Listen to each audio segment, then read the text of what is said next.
Hi and welcome back to the channel, and in this episode we're going to start the build on something that isn't a Subaru. It's only a couple of days since we got back from the Rally of the Heartland, and no rest for the wicked, this is our brand new project. We'd actually teed this up some weeks ago, however, until we got the rally in South Australia out of the way, we couldn't bring it in the workshop. I am, of course, leaning on the bonnet of probably the best known, if not the most successful rally car of the 20th and possibly even the 21st century, considering that they're still being built into rally cars and still being rallied with some success. And this one will be no exception. We're going to build the Mk2 Escort into a rally car, something a little bit different for us. We have done a few Mk2s before in the past, quite a few actually, and I started rallying in Mk2s back in the 90s myself. It has been a while since I've done a Mk2, probably 2014, 15, somewhere around there was the last one we built. And some things have changed, and including the rules, and we'll get into that. But right now, let's take a look at what we've got. As we're at the front, we'll start here first. No bonnet hinges. However, it has got a 2-litre Pinto in there, set of extractors, everything else looks pretty standard. Back in the day, these were the go, a little red line filter. On it, apparently this engine does run. We are not going to try and fire it up, but apparently the owner says it is a runner. Obligatory rust through the heater bubble and into the firewall and bulkhead. Yeah. No surprises there, that's pretty common on these shells. Chassis rails look quite straight, which is good. Even the front valance looks quite good. I don't think this has actually had a knock in the front ever, so it might be actually quite straight. This particular shell is 1980 shell, so it was one of the last of the Mk2 Escorts produced. The 2-litre Pinto is nothing particularly special. It's the same engine that was used in a Cortina. Hasn't been running for some time. The oil filter's all rusty and there's a lot of surface rust, so it's been sitting somewhere in weather, or it's had moisture in it where it's been sitting. It's got the 4-speed standard Escort or Cortina transmission in it. Nothing very exciting there. Steel bonnet. I wonder why the hinges are missing. That's a weird part to be missing. But anyway, doesn't really matter, we'll sort that out when we get there. It had round headlights in it by the looks of it, which was one of the later ones. Let's take a bit of a look around the outside. That wheel, by the way, is not didn't come with the car. Had 20-year-old tyres on it and they are all perished and knackered, so we just chucked that one on it to be able to move it into the workshop.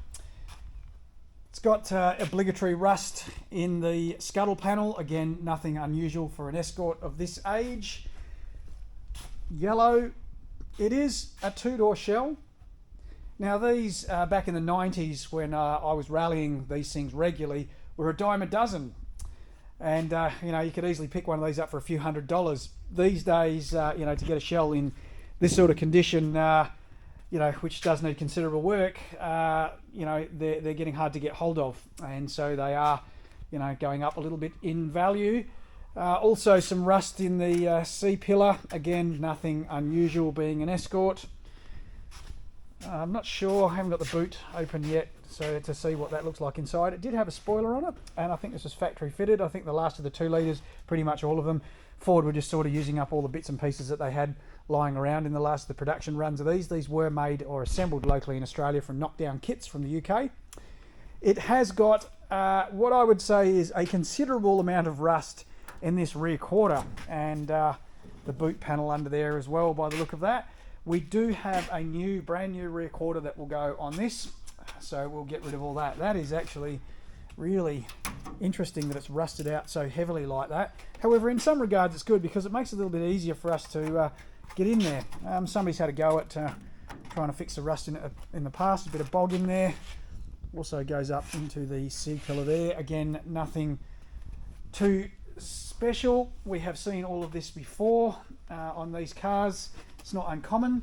There is also a little bit of rust down the bottom in the sill. Again, nothing unusual with these cars given the age. Alright, let's get it up in the air and see what we can see underneath. Right, up in the air. There is a little bit of bog and a little bit of damage on that front valance. No surprises there. It'll end up with a chin spoiler on it anyway, I would imagine. Further back, wow, the steering rack is painted yellow. Look at that. Wow, and is that a urethane bush? Yeah, they look like they've got a bit of red in them. Somebody's done a performance mod there by painting that yellow. There is no boot left on either side. They've either perished and fallen off, or who knows what's happened with that. But anyway, it has got yellow springs in there. So King springs, maybe it's on lowered springs or something. Everything looks pretty much standard sort of Mk2 Escort from the era. Completely flogged out bushes there. We're not worried about any of this stuff, so that's fine. Set of extractors, that was definitely a performance modification back in the day. 4-speed gearbox, I said earlier, with the Pinto engine. Been leaking. Nothing unusual with those, probably from the gearbox and a bit from the engine, rear main seals and God knows what else. These old engines did have cork gaskets in them as well, which did make them leak a bit. It has helped a little bit with rust underneath the car. This is an interesting one. Somebody has put a plate all the way down the chassis on that side there to protect the brake lines, presumably, and the fuel lines. We'll take that off. Nothing serious with that. It's got a big bore exhaust on it. Looks like maybe a 2.5 or something on there. Maybe a 2.5, not sure. Very close to the tail shaft. This tail shaft at some point looks like it has been rebuilt with grease nipples in it. But oof. That UJ's not in great shape. The rear diff's got a fair bit of lash in it. No surprises there as well. Would be an English axle. It's been a while now, so I have a funny idea the rear axle, the rear diff ratio in these was 3.54, I think, maybe, back in the day, and there was 3.9 and 3.7, and then the performance gears were sort of into the 4s, 4.1, 4.4, things like that. I think from memory in mine, I ran a 4.4 back in the day. And we also ran a Sierra 5-speed housing with a close ratio gear set, a bit like that silver Mk2 that we ran at the Rally of the Heartland, if you watched our previous episode on that. By the way, for those who are wanting to know about that silver Mk2, we did film a lot of that. We didn't build that car. It came to us from over east. And we have got a video that will come out on what we did on that car to get it ready for the Rally of the Heartland. Anyway, back to this yellow beast. It's got some rust repairs here and there under the floor pan. Oh, that's a pretty ripper. Again, not uncommon under the seat cross member, and the floor there's all rusted out. I have seen that before with these. It's nothing major. Well, apart from the rear quarter in this, which is in very bad shape, the rest of it actually is not too bad. So this being episode 1, obviously other than looking through the car, we do need to get stuck into starting to strip it out. The customer has done us a good favour already by getting most of the tar off the floor, which is fantastic. There's still a little bit to go. There's plenty of welding and grinding and whatever to do. We also need to strip out all of the running gear out of this car, the engine, gearbox, right through to the rear axle. We're not going to be reusing any of that, and in our plan the suspension will also go as well. We're not going to be reusing any of that, and the same for the brakes. So what is the plan for this car? Well, obviously it's going to be a gravel rally car. However, we're going to build this into a bit of a quasi sort of Group 4 car. It won't have all of the Group 4 bits in it from the day, and certainly won't have a BDA. However, it will have a lot of the good bits in it that are needed to rally it really and to make it reliable. Plus, we're going to run a more modern engine in it. Now, the rules allow now for a substitute engine from the same manufacturer. That is under the governing authority in Australia. So we're not allowed to put a Vauxhall engine or a Honda engine or something like that in it, some sort of other engine, but we can put another Ford engine in it. So we're leaning towards either a Duratec or a Zetec. We'll see what we can find to go in that, with the fuel injection and an ECU to drive all that, to modernise it all and just make it much more reliable, much more drivable and easier. We're not sure exactly what we're going to do in the way of a gearbox yet. We've got a few options there, so we'll work through what we do with that. And the same with the rear end in that. It is likely to be something like a Toyota Hilux rear end, which is quite a common conversion on those. And then we will put 4-wheel disc brakes in to suit all that, get that all sorted out. The car will be running on 14-inch wheels rather than 13s. Just gives us a bit more choice. I know 13s is the more common sort of historic size for the car, but they are getting hard to get hold of 13-inch tyres now, and just having a slightly larger diameter wheel gives us a few more options with brakes and hubs and other bits and pieces. So we'll work through all that. So yeah, it won't have a sequential in it. It will have a H-pattern gearbox as far as that goes, and we will take you on this journey.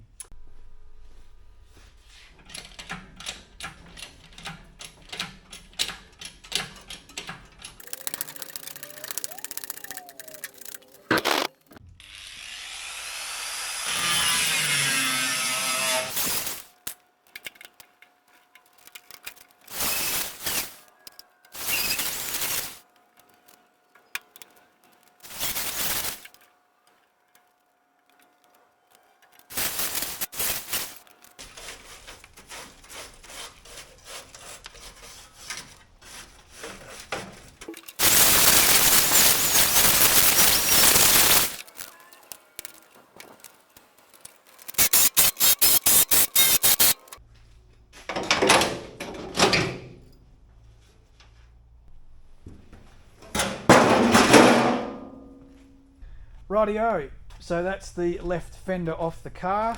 It actually has been replaced at some point in the past. It had been, could see some evidence of that, so maybe it was damaged in an accident or something, who knows, but whoever had done it, the panel beater had done a pretty good job of it. Behind that, we found a whole bunch more rust. There was some we were already aware of in there, however, as you can see here, this is not in great shape. In this corner here, the base of the A-pillar, and also you know, the door hinging. I have seen worse ones where this is completely rusted out altogether, so we'll have to make up a section there and repair that. That's not the end of the world. Have seen that. Also on the inside of the pillar as well, the outer skin's actually completely rusted out of there. We're already aware of some of it. The bottom of the fender was rusted out down here, and also the sill is not in great shape either. We do have a brand new sill panel there the customer supplied us, so we'll cut all that off and replace that while we're at it, get all this stuff sorted out. As far as it goes, in the scheme of things, this is not terrible, believe it or not, particularly because it's going to be a rally car, so the roll cage will be a tower-to-tower cage, so the cage will effectively strengthen all this up and give it its rigidity and its safety that's needed, and the body shell will kind of be supported or hanging off the roll cage, which is actually quite common with most rally cars. When you put a weld-in cage in them, the cage becomes a lot of the strength. Internally, we've obviously chopped out all of the rusty section from the heater bowl, and we'll plate all that up and fix all that up. We're not going to reuse the heater bowl in the sense it will have a bowl over it, but the actual heater assembly and structure underneath won't be used. We'll just put a flat plate on there and cover that over, because we're going to use a heated windscreen. Probably also plate over the fuse box. We won't have the fuses there. We'll mount them somewhere else in the car, probably internally, and that will sort out a whole bunch of dramas for us. You can probably see in there through the floor, we've got rust holes in the floor, which we sort of identified earlier.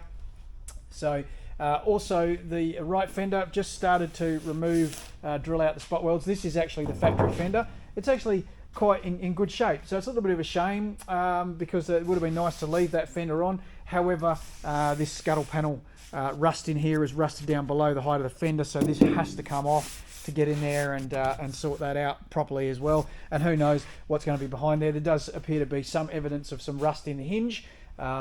It's interesting that the left side of the car is potentially a lot worse than the right side in terms of rust. Maybe that's the way the car's been sitting. Maybe it's been out in the weather, exposed on the left side or something, or maybe it was parked that way for much of its life, and yeah, more moisture's got in that side. Odd, but that's what's happened.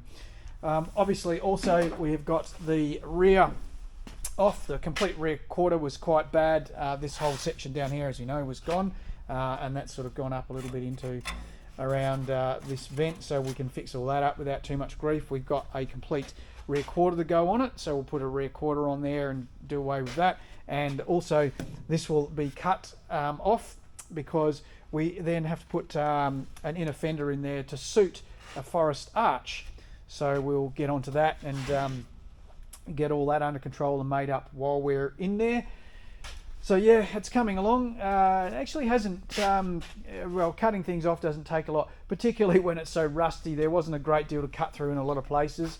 Yeah, some of it, literally the grinder, it was paper thin and through it went sort of thing. So that makes it easier. Anyway, the good news is that structurally the chassis underneath the car all looks pretty good. So that's a good thing.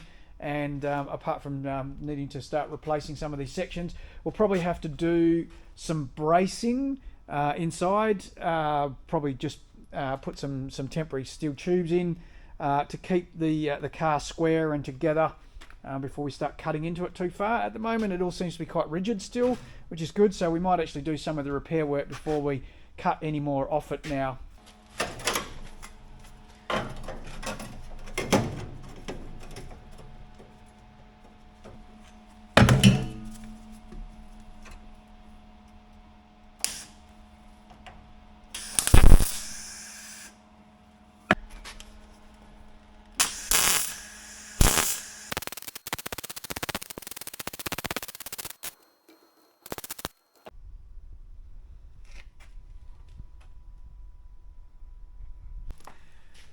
Right, so dirty, filthy and noisy, cutting out all the rust and bits and pieces. There's still a bit to do. Won't show you all of that. It's not that exciting to watch. So I think we'll call this episode here. Our next episode, we'll actually start putting some metal back into the car, I think, which would be definitely a good start. We've got a relatively short time frame. It's about 3 to 4 months to get this car turned around and into a rally car as a running unit. And normally when we say it takes 3 odd months to build a car, that doesn't usually include substantial rust repairs. So we really have to pour some time and effort into it now that the crazy few months at the start of the season are behind us. Right, hope you've enjoyed the progress of the Mk2 Escort, and you're happy to follow along and see how we progress with it. Please give us a thumbs up. It's important for the YouTube algorithm, and subscribe, and we'll catch you again soon. Cheers. Now it's time to get out of this filthy clothes.